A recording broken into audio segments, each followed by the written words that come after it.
When you buy natural fibre rope, usually jute or sometimes hemp for Shibari, it comes in two forms, treated or untreated. Untreated is usually cut straight off of a spool, and as a result it's stiff, hairy, dry, and may contain a chemical that's bad for you. Untreated rope is not particularly pleasant to handle and can feel unnecessarily harsh against skin. With this in mind, why don't we just buy treated rope? You absolutely can do that, and I've done it myself, but keep in mind that untreated rope is usually a lot cheaper to purchase, and if you treat your own rope, you can prepare it to your own tastes. The first thing I'm going to do is open up my reel of rope so I can start making some lengths. If you're processing a reel like this, you'll notice that it sort of wants to fall apart. This can be challenging when unfurling the rope, so you might want to put it inside of like an open box, which will help preserve its structure a little bit. Alternatively, if your rope is on a spool, you can just put something through the centre of the spool and then allow it to turn. Everyone has different preferences, but I prefer my lengths to be about 7.5 to 8 metres. I don't want to have a tape measure on me the whole time, so what I do is I cut one length of rope to the size that I want it, and then I'll use that length of rope like a stencil to measure the other lengths of rope by. This means that all of my lengths of rope end up the same. The last thing I want is for my ropes to unravel whilst I'm treating them, so I'm just going to tie some quick overhand knots in them to keep them safe. This does involve unravelling a few centimetres of the ends, like I'm doing here.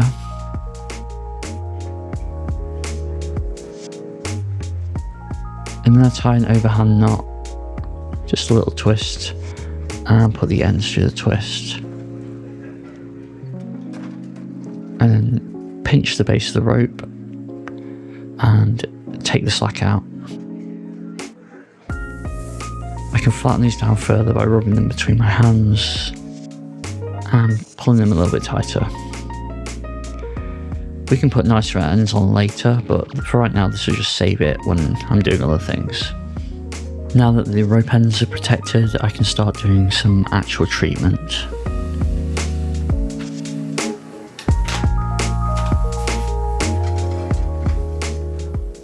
There are many opinions on the best way to treat natural fibre rope, and because there are so many different recipes, if you like, I find it easier to approach it as what physical changes do I want to make to the rope? 1. I want any carcinogenic chemicals out of the rope.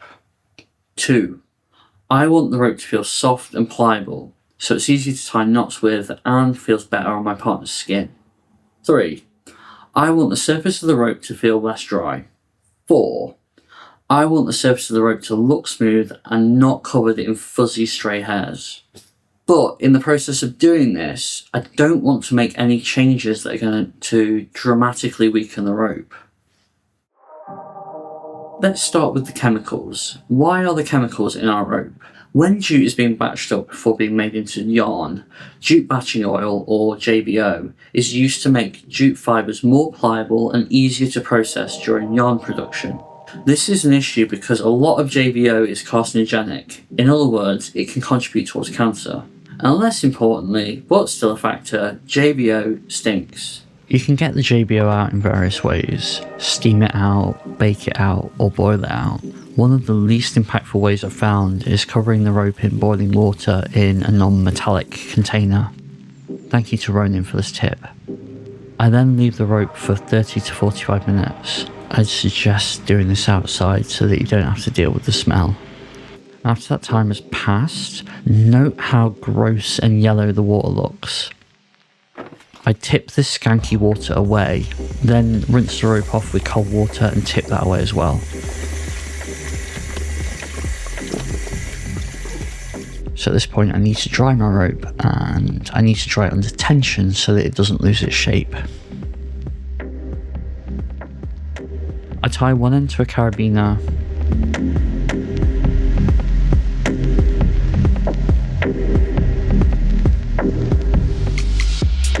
and place another carabiner onto a sandbag and then go between the two of them.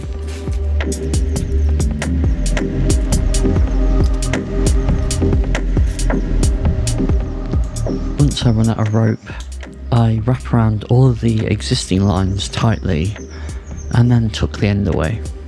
Now I just need to leave the rope to dry. It's going to take about 24 to 48 hours, maybe a little bit longer. As I check in on this a few hours later, you'll notice that the sandbag is no longer resting on the floor. This means I need to retension the rope. I switch the rope around so that it dries more evenly and then retension the rope. I'm not going to lie to you, this part of rope treatment, wet treatment as it's known, is the biggest pain in the arse of the whole process. It's time consuming, it's gross, and you need to have a lot of space for it to happen. Also, if you live somewhere that's quite wet like me, finding numerous days in a row where there's no rain can be a big challenge. Because removing JBO is such a pain in the arse, you might want to consider buying jute that isn't manufactured using carcinogenic JBO. There are a few suppliers that do this. For example, Kumanawa uses soybean oil instead.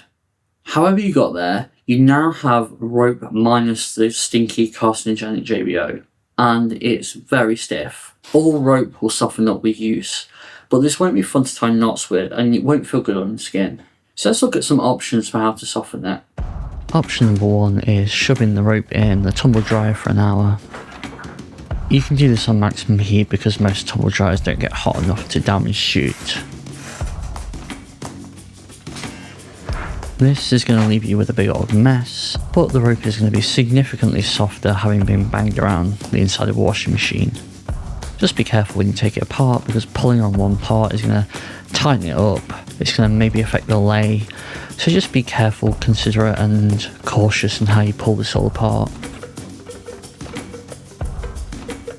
Alternatively, if you don't have a tumble dryer, you can do the equivalent of this process manually. Here I've gone through a carabiner, wrapped around a few times, and with straight arms I'm pulling the rope through the carabiner backwards and forwards. And you can repeat this as many times as you want based on how soft you want your rope to be. Once you've done one section, move along and do the next section. Next, we want to make our ropes less dry. If our rope is too dry, it will potentially get damaged easier. Welcome to my kitchen. I'm going to take 100 grams of jojoba oil and I'm going to gently warm that up in a saucepan. Note that I'm using weight, not volume. Once the oil is warmed up gently, I'm going to dump in 100 grams of berry wax pellets. Note 100 grams, not 100 ml. As that warms up, we're just going to give it a little stir.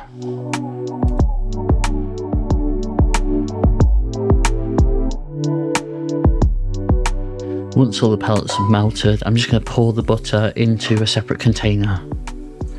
For your own reference, it isn't a pain in the ass to clean the saucepan afterwards, it cleans up really easily. Now we just need to let this guy solidify. And look what we have waiting for us after an hour or so. Some nice rope butter. Yum. So if you're like me, you hate sticky sensations, you are in luck because this is solid, but it feels silky to the touch, not sticky. It's quite nice actually. Once I've got a nice little cube of this, I'm just going to run my rope through it.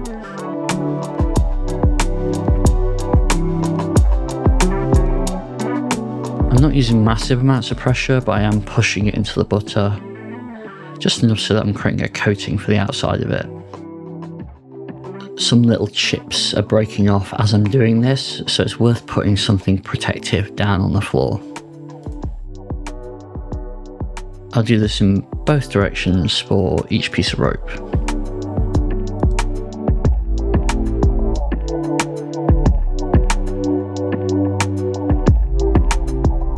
So I want this butter to absorb into the rope. The easiest way to that to happen is to apply some heat. And if you already have access to the tumble dryer, we can just put it into a laundry bag, zip it up and chuck it in there. If not, I'd suggest leaving it on like a radiator or something mildly warm and allow that process to take place otherwise. We're on the home stretch now. Our rope is JBO free, it's broken in, and it's not drying anymore. However, depending on the type of rope you use, there might be little stray hairs that are detracting away from the appearance of your rope. What can you do about this? The solution is fire.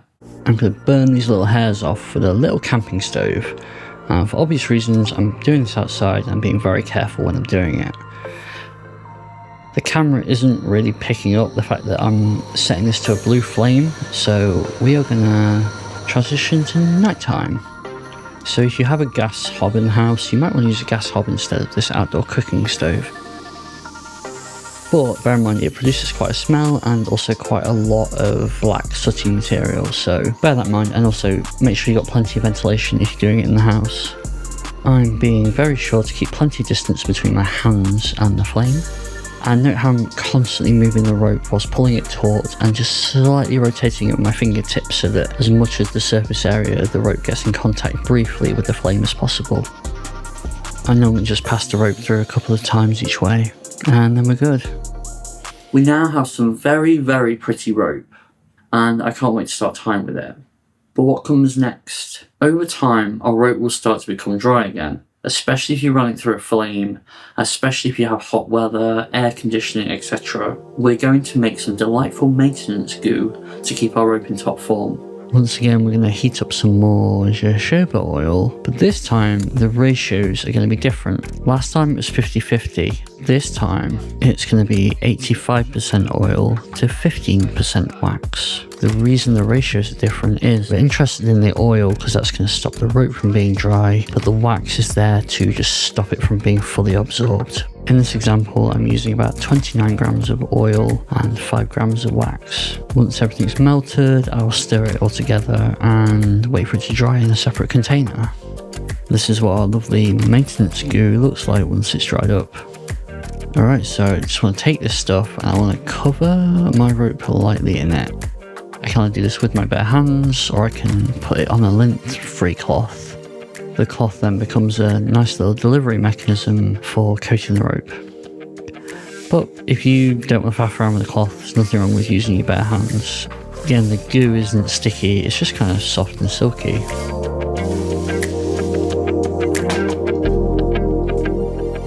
Each piece of rope goes through twice, so I know that I'm pulling on it evenly. Once we've done applying our maintenance goo, we can leave the rope to hang for about 48 hours. And we are done, my friends. The only addendum you might want to be aware of is how we can make our rope ends a bit more compact for easy handling. A lot of people switch their overhand knots for thistle knots, and I made a nice little video about that. In the meantime, consider looking into our Patreon. Not only does it keep high quality rope education available for everyone, but there are loads of bonuses on there for people who donate.